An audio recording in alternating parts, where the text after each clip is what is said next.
প্রত্যাখ্যান, রিজেকশন এক ভারী মন খারাপ করা শব্দ। সে বাংলা, ইংরাজি, পার্সি, হিব্রু যে ভাষাতেই হোক না কেন, আমাদের প্রত্যেককেই জীবনের কোনো না কোনো সময়ে প্রত্যাখ্যাত হতে হয়।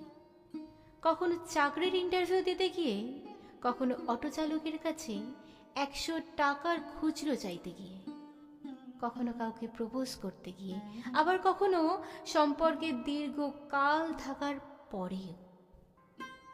শুরুতে রিজেকশন তাও মেনে নেওয়া যায়, কিন্তু সারা জীবন একসাথে পথ চলার প্রতিশ্রুতি দেওয়া মানুষটা যদি আচমকা একদিন তোমাকে চিনতে অস্বীকার করে, যদি আচমকা একদিন সে জানিয়ে দেয় তার বাড়ির লোক তোমাকে রিজেক্ট করে দিয়েছে শুধুমাত্র তোমার কাছে ভালো একটা চাকরি নেই বলে, তখন কি করবে?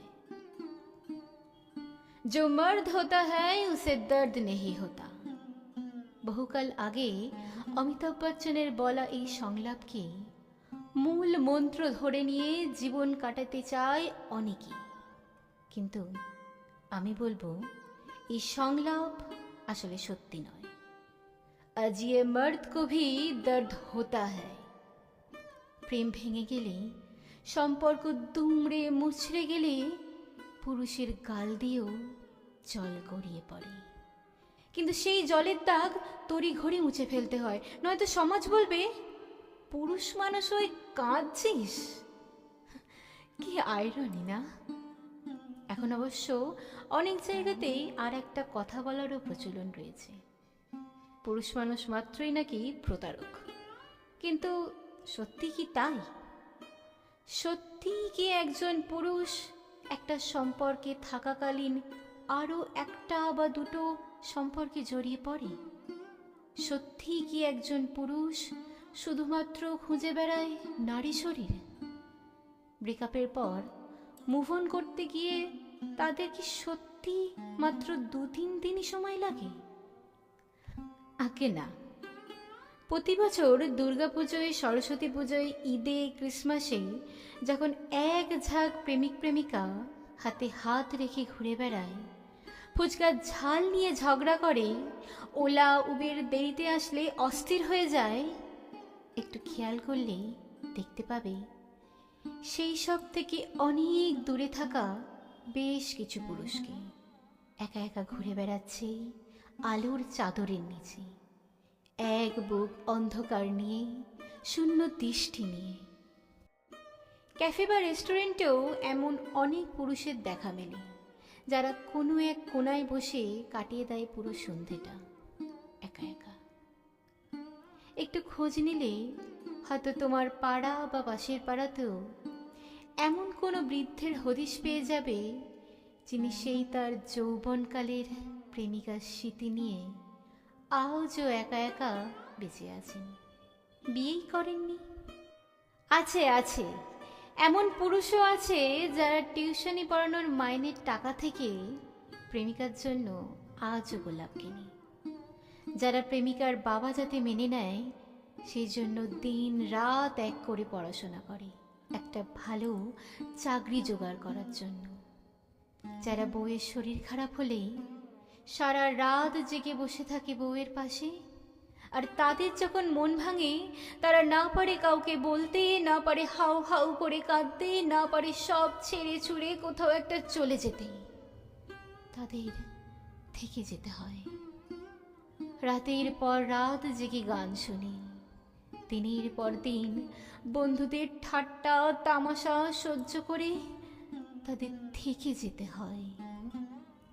মা বাবার মুখের দিকে তাকিয়ে, সন্তানের মুখের দিকে তাকিয়ে তাদের থেকে যেতে হয়। তারপর সকাল হলেই দাড়ি গোঁফ সেভ করে ঝকঝকে হয়ে বেরিয়ে পড়তে হয় বাস, অটো, মেট্রো, বাইকে চড়ে। হাসতে হয় সবার সঙ্গে, কলেজের অ্যাসাইনমেন্ট জমা দিতে হয়, বসের গালাগালি খেতে হয় অফিসে, বাজার দোকান করতে হয়, সময় মতো ব্যবসার টাকা ব্যাংকে জমা দিতে হয়। কিন্তু এভাবে আর কত দিন? তুমিও তো সত্যিকারের ভালোবেসেছিলে। তুমিও তো শেষ দিন অবধি চেয়েছিলে সম্পর্কটা টিকে থাকুক।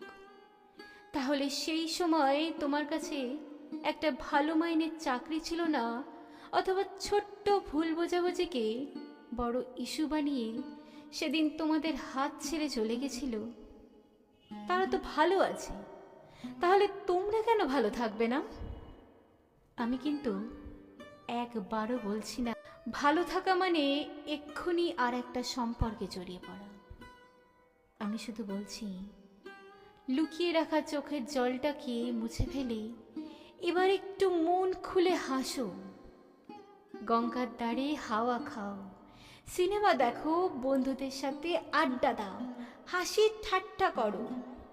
তোমার প্রিয় রেস্টুরেন্টের সেই প্রিয় আইটেমটা তোমার জন্য কিন্তু এখনো অপেক্ষা করছে। বিরিয়ানি, কষা মাংস, তোমার সেই প্রিয় আইসক্রিম তোমাকে হাতছানি দিয়ে ডাকছি, সাড়া দাও। আর এই ভালো থাকার অভ্যেসটা একবার তৈরি হয়ে গেলে দেখবে ঠিক কেউ একদিন এসে আবার তোমার হাত ধরবে, আর সেই মানুষটা তোমার হাত কোনো দিন ছাড়বে না। সে থাকবে তোমার সাথে, তোমার জন্য আজীবন। মিলিয়ে নিও।